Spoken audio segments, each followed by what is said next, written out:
Welcome to the Gentleman's Guide to Gaming. This is a video in this Forgotten Realms set that I'm doing. This one is to do with my favourite deities of the Forgotten Realms. Now, I thought of doing a long list, which I believe Ander has done very recently in one of his rather excellent videos, but I decided against it because, for one thing, I don't want this video to go on forever, and it will, because I love a lot of the detail that goes into a lot of the Forgotten Realms deities. I sold an awful lot of my Dungeons and Dragons material quite recently, but the books I kept hold of, I made sure to keep hold of, were Faiths and Avatars, Powers and Pantheons, and Demi-Human Deities for 2nd edition Forgotten Realms Dungeons and Dragons, because those books are among the best source books that I own. The amount of detail that as far as I recall, I think Ed Greenwood is obviously one of the most elaborate writers when it comes to Forgotten Realms deities. I think Eric L. Boyd may have been involved in it, but off the top of my head I couldn't tell you everyone who wrote for those books. But needless to say, I find the deities of the Forgotten Realms fascinating, with their many, many wars, their constant interactions with the mortal world, which, okay, I can take or leave some of that, but their interactions with each other. There is a real Greek pantheon feel to it, a real Norse pantheon feel to it, in that there is so much politicking going on, there are so many relationships going on between deities. Hell, pretty much every pantheon has been like that at some point or another, but because there's very much a human side to the Forgotten Realm deities, you can kind of see the human machinations behind the godlike beings that they are.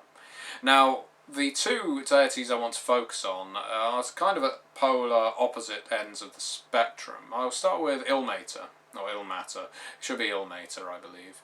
Ilmater is the Forgotten Realms deity of endurance and of suffering. In alignment terms, he is lawful good, and quite often the favoured deity of healers, of some monks, sort of charitable types, of people who keep almshouses, of nurses, of doctors, and so on. Ilmater is not an attractive deity. He is very rarely a deity with very expansive temples or a lot of wealth in his coffers. Ilmater is more likely to be the shrine that you find on the side of the road in the middle of nowhere, operated by a lone priest who is just trying to do some good work. He is more often than not going to be a small orphanage that rests on top of a tavern that also deals in slaves and gladiatorial combat. Stole that one from Baldur's Gate 2. And the reason for this is because no one is going to throw themselves 100% necessarily into following the god of suffering. It isn't really what you do. And this is potentially why Ilmater isn't a greater deity.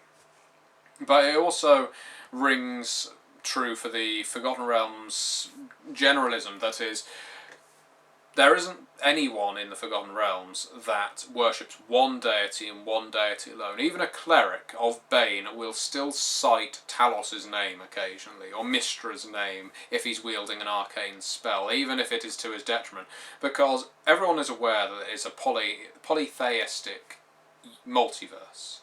There are many, many gods. They may well think that their god is the most powerful, if they worship one in particular, but just as Romans had household deities, so do Faerunians. You have your favoured deities in different regions, different walks of life, worship different gods, and so it goes with Ilmater, that people who are particularly destitute may well seek alms from him, may well utter a prayer for him. People who are stricken with disease may well pray for Ilmater to grant them some kind of comfort.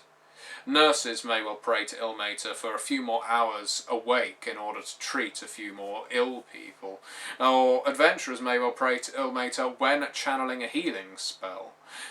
The point is, a lot of deities in the Forgotten Realms are pervasive throughout general day-to-day life. Much like Shanti, while there's probably very few clerics of Shanti running around adventuring, the goddess of agriculture is going to be a very, very popular deity among general lay folk, general peasants, because they work the land, they till the land.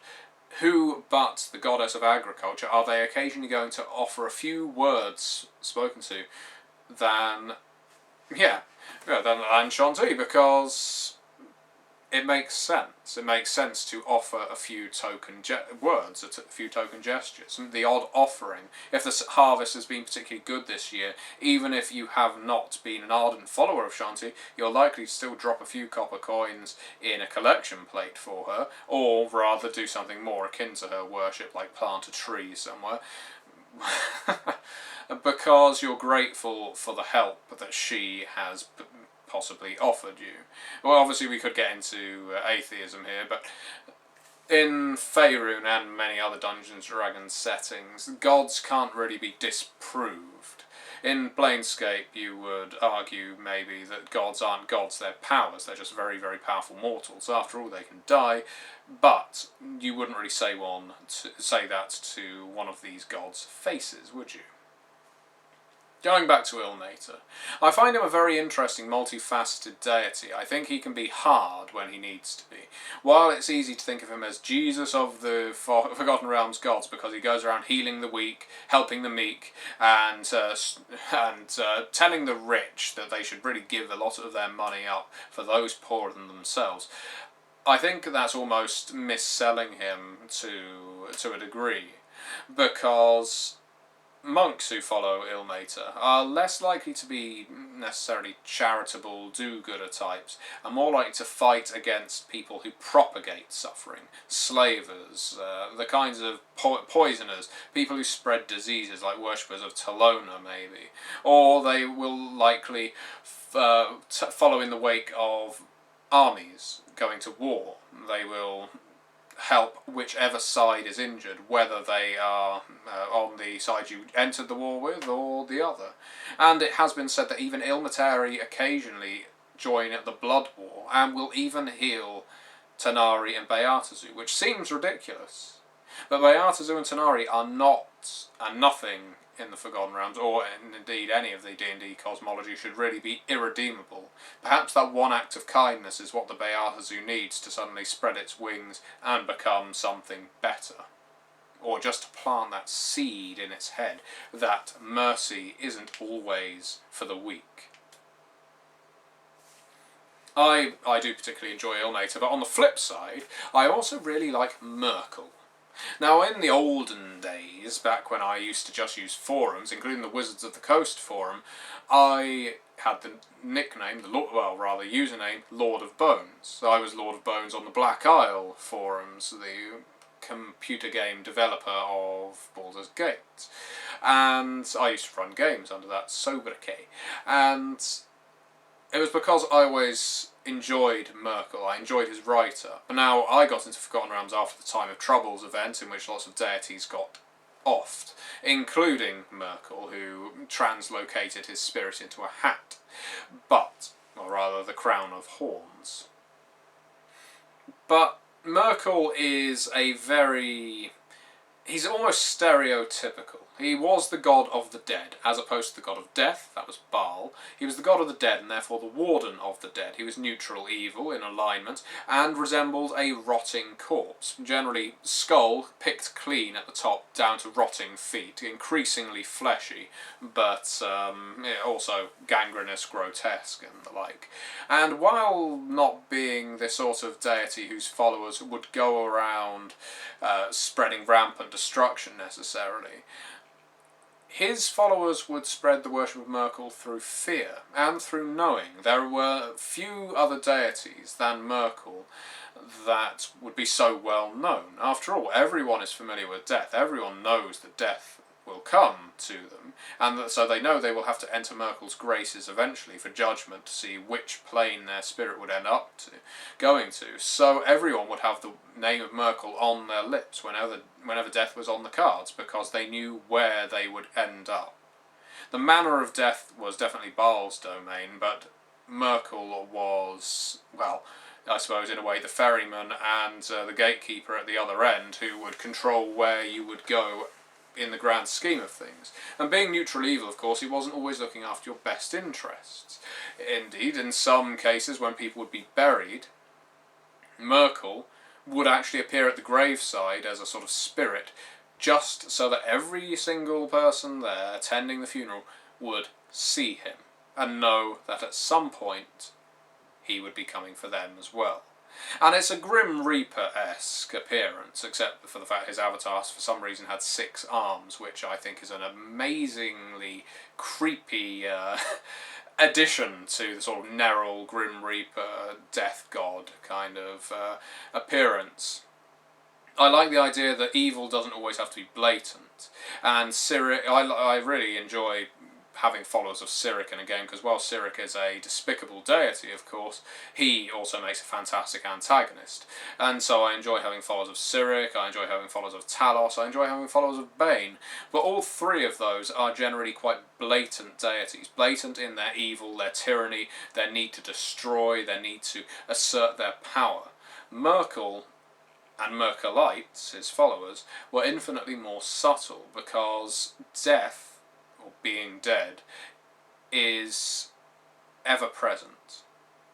You don't need to keep reminding people by killing vast villages full of peasants that death is on the cards, because death is on the cards for every single being at some point or other. And so you could have more pragmatic priests, neutral evil priests most likely. You could have Myrkulites who would work with parties of good adventurers, even sometimes to put down undead, because Myrkul may well see this undead as an affront, or maybe Myrkul believes this undead's time is up, because death even comes to undeath eventually. And so Myrkulites occupied a strange position that, whilst following a malevolent deity, most definitely, because Myrkul enjoyed the suffering of people. He enjoyed people being afraid of dying. Unlike Kelemvor, his eventual successor after Cyric had the portfolio for a while, who said death is not to be feared, death is to be welcomed by some, and it is a natural progression of life. I don't think that people would necessarily feel that way. I think the Myrkulite way of expectation of death, that it is something to be feared. It's more resonant with the way we live today, the desperate need to extend your lifespan. The kinds of people who in a Forgotten Realms game ingest potions of longevity, or turn themselves into liches, or make some deals with the devils to extend their life, are doing it because they are afraid of dying. It isn't because they because they just like being alive necessarily. It's because they're afraid that they will die, and they don't know what will happen when they die. Right now they've got complete control over their lives. When they die, they're in Myrkul's bony grasp, and he can do whatever the hell he likes, or whatever in the 9 hells he likes to them. So, yes, 2 sides of the same coin. There's the god of endurance, the god of, in a way, hope.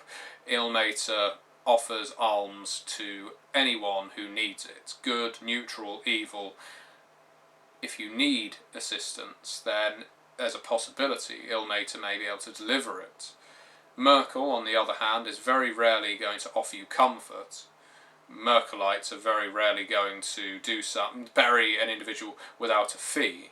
And indeed, Myrkulites will sometimes consecrate ground to ensure that bodies don't come back as zombies. But what that does mean is if you don't pay them to consecrate the ground, they will probably make your loved one come back as a zombie, because they want you to be afraid of death. And so those are my 2 favourite Forgotten Realms deities, and I will look forward to hopefully seeing, if you are at all interested in joining in on this little cavalcade, replying with your favourite deities. Thank you very much for watching.